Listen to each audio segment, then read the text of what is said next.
Now I have a question for you. Are high interest rate on FCNR deposit really worth it? Think again. Imagine this. You have been working in the United States for years now. Every month you save a part of your salary in dollars. One day you receive a call from your bank in India. The executive says that, sir, we are offering over or even 7% interest on FCNR deposit. This is one of the best opportunities for NRIs. It sounds like an amazing deal to you. After all, who wouldn't want higher returns on their hard-earned money, right? But before you transfer thousands of dollars, here is something that you definitely needs to understand. Over the past few years, many Indian banks have started offering attractive interest rates on FCNR deposit after the Reserve Bank of India introduced measures to encourage more foreign currency deposit into the country. On paper, the return it looks very attractive to you, but as always, the real story that is hidden in the fine print. Let's understand why. So, a few years ago, the difference between interest rate in America and India, that was huge.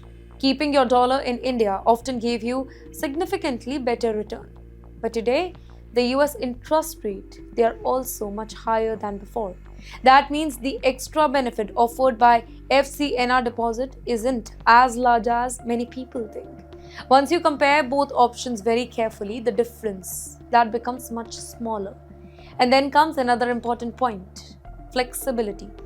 Many of these deposits require you to lock your money for several years.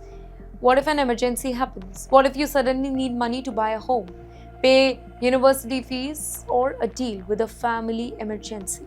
Withdrawing your money early, it can reduce your return or even attract penalties. And here's the biggest surprise for Indians living in the US. Many people assume that because the interest earned on FCNR deposit, it is tax-free in India, it is tax-free everywhere. But that's not necessarily true. If you are a US tax resident, America generally taxes you on worldwide income. That means the interest earned on these deposits may still needs to be reported under the US tax rule. After paying US taxes, your actual return, it could be much lower than what the advertisement promised. Wait, there is another growing trend that worries the financial experts. Some wealth advisors, they are encouraging NRIs to borrow money and invest using leverage strategies to earn even bigger return.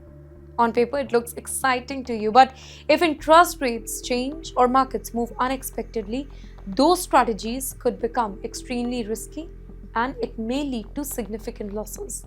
Lesson is simple here, ladies and gentlemen. Never invest just because a headline says 7% return. Always ask one more question: how much money will I actually keep after taxes, fees, and penalties? Because in finance, the biggest advertised return, it is not the biggest investment. Well, for many Indians, the journey does not end abroad. After years of working in America, Canada, or Europe, many dream of coming back home. But returning to India isn't just about booking a flight. It can completely change the way your money is taxed.